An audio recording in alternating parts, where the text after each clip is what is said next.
வணக்கம். இப்போ நீங்கள் படத்தில் பார்த்துக்கிட்டு இருக்கிறது நாய் வேலை அப்படின்னு சொல்லக்கூடிய ஒரு தாவரம். நாய் வேலை அப்படின்றது எல்லாருக்கும் ஒரு தெரிஞ்ச ஒரு தாவரம் தான். இதை வந்து நம்ம நேரில் காட்டி பேச வேண்டிய அவசியம் இல்லை. உங்களுக்கு படத்தோட பதிவை நாங்கள் அதில் காட்டியிருக்கிறோம். இது பார்த்திங்கன்னா இது சிலோமி விஸ்கோசா அப்படின்னு பேர்.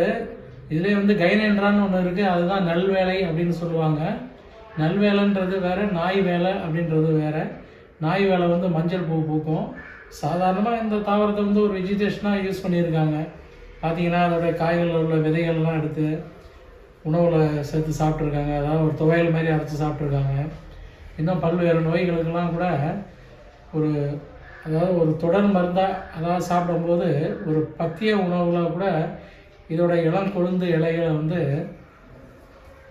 மற்ற கீரைகளோட சேர்த்து சாப்பிட்ற பழக்கம் கூட இருந்தது. இது நல்ல ஒரு நியூட்ரிஷியஸ் உள்ள ஒரு அருமையான ஒரு தாவரம்.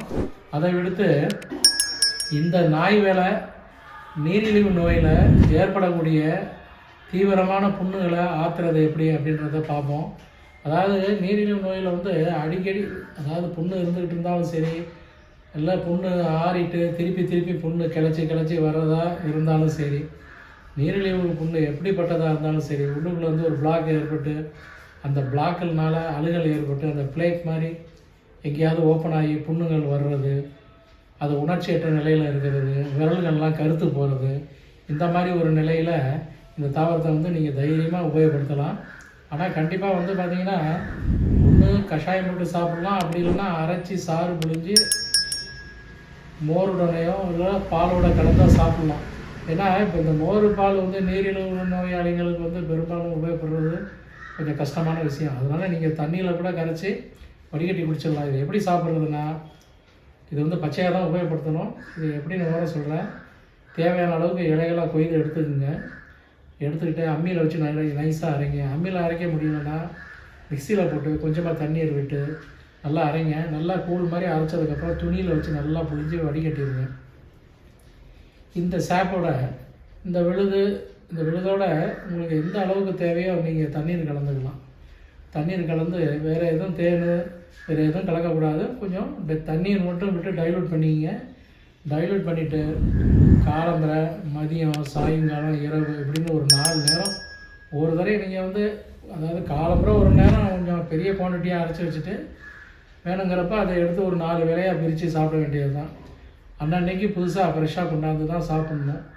இது ஃப்ரெஷ்ஷாக கிடைக்காதவங்க இது காய போட்டு பொடி பண்ணி குறவரப்பான தூளாக வச்சுக்கிட்டு தேவையாக ஏற்படும் போது ஒரு 4-5 ஸ்பூன் போட்டு முதல் நாள் நைட்டே கொஞ்சம் 1 லிட்டர் தண்ணியில் நல்லா ஊற வச்சுருங்க.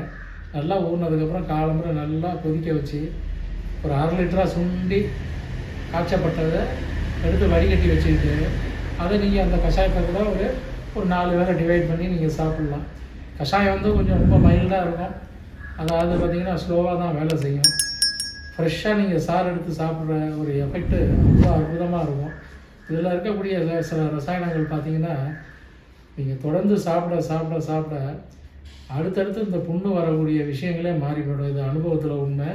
மேலும் பார்த்திங்கன்னா அந்த புண்ணே உங்களுக்கு புண்ணு மேலே இந்த இலையை கூட அரைச்சி பத்து போடலாம். அப்படி பத்து போடும்போது கொஞ்சோண்டு மஞ்சள் பொடியை வச்சு குழப்பி நல்லா அந்த விழுதோடு சேர்த்து குழப்பி அந்த இடத்துல வச்சு நல்லா கட்டிங்க. இப்படி கட்டிக்கிட்டே வந்தோம்னா அந்த புண்ணு கண்டிப்பாக ஆறிடும். சரௌண்டிங்கில் இருக்கக்கூடிய வீக்கங்கள்லாம் குறைஞ்சிடும். உணர்ச்சியற்ற நிலைகள்லாம் கூட மாறி நல்லா வந்துடும். மேலும் பார்த்திங்கன்னா இந்த தாவரம் எந்த விஷத்தன்மையும் இல்லாது தொடர்ந்து சாப்பிடக்கூடிய ஒரு தாவரமாக இது பார்க்கப்படுது. அதனால் நீங்கள் தைரியமாக பத்தியம் எல்லாமே சாப்பிட்லாம். டயபெட்டிக்ஸுக்கு என்ன மாதிரி நீங்கள் உணவு முறைகளை வச்சுருக்கீங்களோ அதை மட்டும் கடைப்பிடிச்சு இது பச்சையாக எடுத்த சாரோ அப்படி இல்லைன்னா கஷாயமோ தொடர்ந்து சாப்பிட்டுட்டே வாங்க. கண்டிப்பாக எப்படிப்பட்ட நீரிழிவு புண்ணும் ஆறி போயிடும்.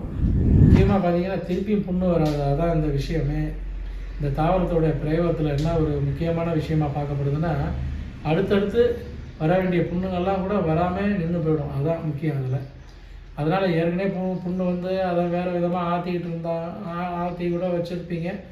அந்த மாதிரி உள்ளவங்க கூட நாய் வேலையை நீங்கள் தொடர்ந்து சாப்பிட்டீங்கன்னா அடுத்தடுத்து புண்ணு வராத அளவுக்கு உங்களை பாதுகாக்கும். அதில் ஒன்றும் எந்த சந்தேகமும் கிடையாது. நன்றி, வணக்கம்.